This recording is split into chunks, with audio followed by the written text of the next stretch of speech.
répondre nañ leen sans pour autant tarder dañuy dem ci allocution wu sunu parrain yi.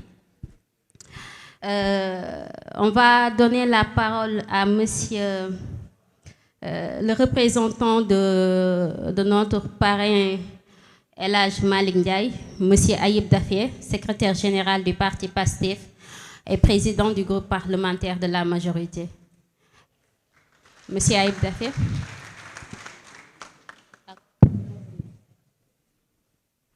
Merci.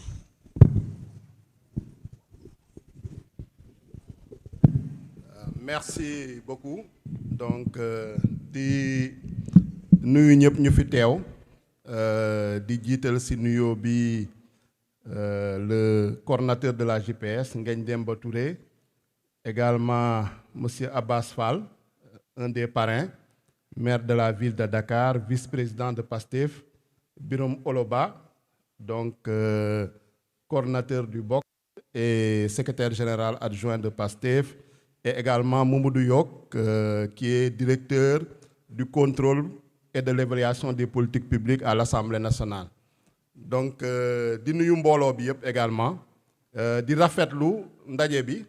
et ce rendez-vous des politiques publiques organisé par la JPS. Je pense que c'est la deuxième édition à laquelle j'assiste. Am na bu ma assisté woon récemment au niveau de la maison de la presse. Di wax vraiment lu am solo la. di leen ci féliciter parce que à l'instar du président Ousmane Sonko lu mu wax PASTEF c'est un parti de production, c'est un parti de réflexion, c'est un parti d'action, mais d'une action constructive. te loolu action boo gis pour mu baax il faut que réflexion jiitu ko. Donc moo tax initiative ba nga xam ne JPS jël nañ ko ñoo ngi koy rafetlu te chaque fois suñu wootee dañuy sawar a ñëw pour ñëw échanger sur les questions, notamment les politiques publiques. Parce que soo xoolee souvent débat politique bi lu ci ëpp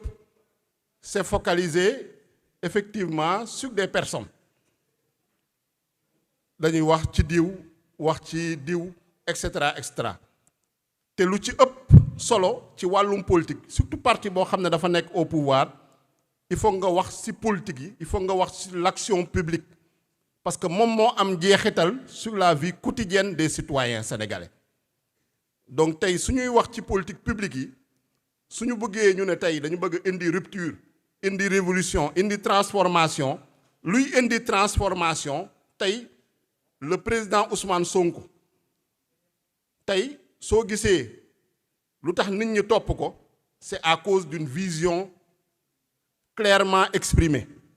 mu daf ko ci ay livres bu mel ni par exemple solution loolu solution lu nekk ci solution en fait c'est des prémices de politique publique tey ñu ñëw au pouvoir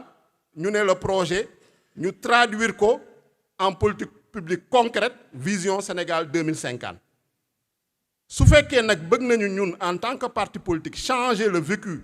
des citoyens des Sénégalais il faut que ñu def cet effort de compréhension et d'analyse de ces politiques publiques. Su ñu nee analyse nag le parti effectivement a un rôle à jouer à côté de l'État mais mënuñu bàyyi lépp état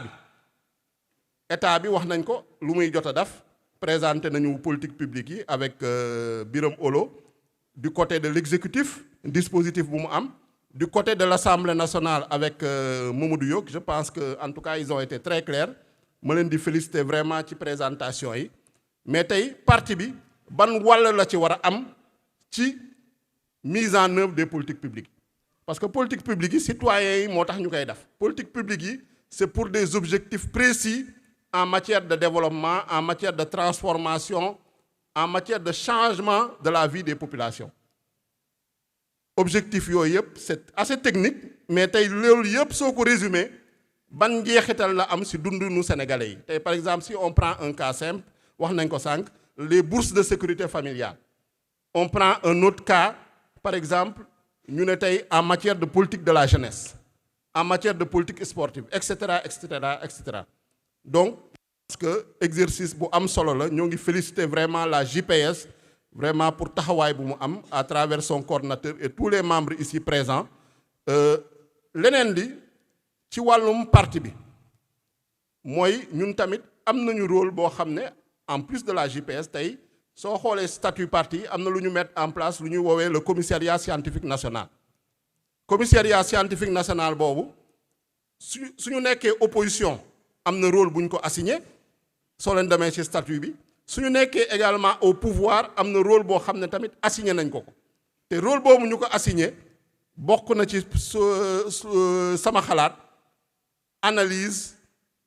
évaluation des politiques publiques. C'est pas une évaluation technique mais c'est plus une évaluation une analyse politique des politiques publiques. Donc mooy maanaam tey parti bi am na projet ñëw na au gouvernement projet yi ñoo ngi ko traduire en politique publique ñoo ngi ko traduire en plan de développement ñoo ngi ko traduire en lettre de politique sectorielle et de développement. Est-ce que maanaam il y a une conformité entre le projet du parti et les politiques publiques telles qu'elles sont traduites concrètement au sein de l'appareil de l'État? Je pense que loolu c'est le commissariat scientifique national moo war a jouer ce rôle-là. Également, il y a des structures comme l'école du parti, le secrétariat national à la formation yoo xam ne tamit mën nañu ñëw en termes d'appoint pour que ñuy mën a xam effectivement est-ce que lu ñu jaayoon Sénégalais yi ñoo ngi koy traduire concrètement dans les politiques publiques et que ces politiques publiques yooyu am na impact am na durabilité am na ay résultats yu nga xam ne lu ñu diggoon Sénégalais yi ñoo ngi koy gis. Donc loolu je pense que c'est extrêmement important. Beneen bi wax nañu sur la dimension sectorielle mais am na benn dimension boo xam ne peut-être souvent dañ koy fàtte mooy la dimension spatiale. La dimension spatiale mooy par exemple tout ce qui est aménagement du territoire. Aménagement du territoire également il y a des politiques yoo xam ne tey il y a une loi d'orientation sur l'aménagement du territoire. On doit pouvoir la revoir à l'aune de la vision Sénégal 2050, à l'aune des pôles territoires yu nga xam ne ñoo ngi ko bëgg a mettre en place. Il y a également une stratégie nationale d'aménagement et de développement territorial. War nañ ko mën a xoolaat par rapport à l'aune de nos propres objectifs de politique publique. Donc parce que au-delà de qu'est-ce qu'on fait réellement, combien ñaata dañ ciy def en termes de budget, en termes de ressources. Mais la question se pose, où est-ce qu'on doit le faire pour corriger les déséquilibres spatiaux, pour xam diggante Dakar ak Kédougou, diggante Dakar ak Sédhiou, diggante Dakar ak Matam, pour qu'on ait en tout cas un développement harmonieux sur l'ensemble du territoire national. Donc Yok rappelé na ko tout à l'heure, il y a la loi sur le système national de planification, mais à côté de la loi sur le système national de planification, là il y a une loi d'orientation et d'aménagement et de développement du territoire. Donc yooyu yëpp instruments yooyu yëpp war nañ ko mën a xoolaat par rapport ñun à nos propres objectifs de politique publique. Fu may jeexalee mooy sur le rôle de l'Assemblée nationale. Du mu ci dellu parce que Yok vraiment a développé et je le félicite pour l'excellent travail qu'il abat au sein de l'Assemblée nationale. Vraiment tey soo déggee ñu ne évaluation des politiques publiques, comité d'évaluation des politiques publiques, yaakaar naa ne ñoom ñooy le bras technique te ñu ngi siy jouer un rôle vraiment bu am solo, un rôle pionnier. Comité d'évaluation bi mettre nañ ko en place. Dans la mise en place de ce comité d'évaluation des politiques publiques, la JPS elle est présente, il y a Béatrice qui est membre, il y a également des jeunes comme Abdoulaye Thomas Faye, Anne-Marie Yacine Tine, ñooñu ñëpp c'est des jeunes qui sont membres du comité permanent d'évaluation des politiques publiques. À côté de ces membres yoo xam ne Assemblée nationale moo leen fal, il y a des membres désignés de droit, c'est les présidents de comité. Yoogu wax na ko sànq kuréel boobu président Assemblée nationale moo ko jiite moom moo war a tey doxal identifier au moins chaque année 2 politiques publiques. ñu ne par exemple politique publique santé wala politique publique éducation année bi moom nañu war a évaluer. Donc c'est minimum 2. Et suñ ko defee ñu génne ay rapport yooyu nag ce sera sûrement destiné à l'exécutif mais également destiné au public, destiné à l'opinion. Donc d'ici féliciter vraiment le président de l'Assemblée nationale monsieur Malick Ndiaye puisque son premier souci bu mu ñëwee dafa ne lépp lu nga xam ne moo ngi ci règlement intérieur bi te ñu ko doon wax ñu bind ko mais concrétiser wuñ ko, matérialiser wuñ ko, il faut que vraiment ñu jëmmal ko à travers soit des lois, à travers la réforme du règlement intérieur, améliorer ko, mais à travers également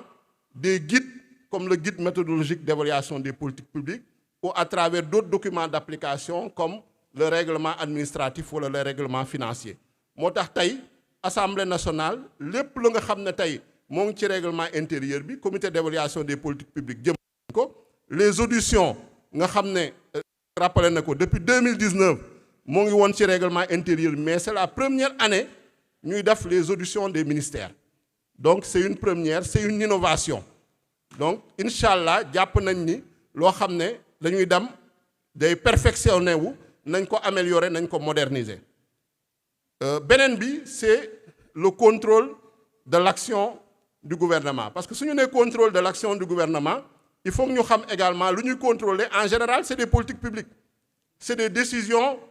c'est des actions nga xam ne gouvernement bi moom la posé wala ay actions yoo xam ne xaar nañ ko ci gouvernement bi te dafu ko contrôle boobu tamit moo ngi dox à travers aussi bien les questions d'actualité au gouvernement donc loolu aussi c'est l'action conjointe de l'Assemblée nationale et du gouvernement parce que dañu réformer le règlement intérieur ñu ne désormais tous les 2 mois dina am une séance des questions d'actualité au gouvernement ba nga xam ne premier ministre day ñëw ak gouvernement bi pour un exercice de redevabilité publique un exercice de transparence donc député yi poser leen directement ay questions ñoom ñu répondre te loolu premier ministre depuis en tout cas ñu instauré ko je pense que mois de mai bi normalement nañu war a dem vers la 5e ou la 6e édition donc loolu tamit c'est de l'innovation musu fee am te le premier ministre tient à respecter scrupuleusement les dates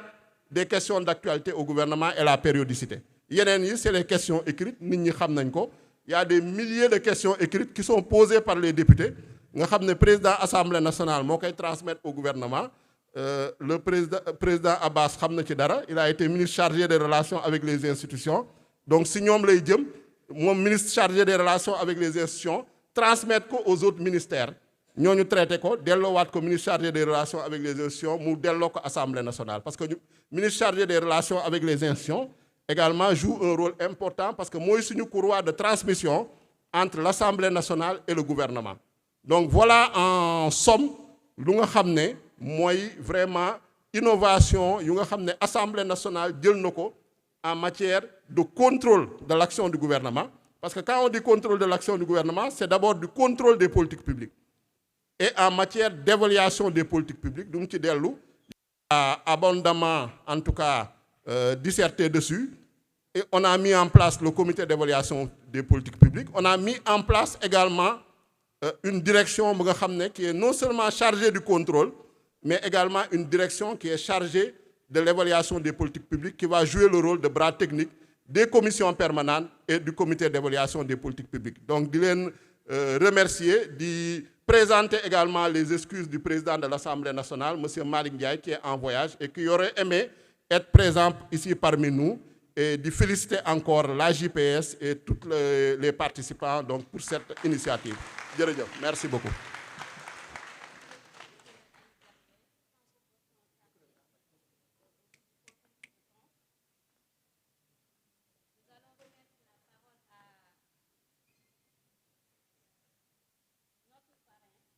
Monsieur Abbas Fall, maire de la ville de Dakar.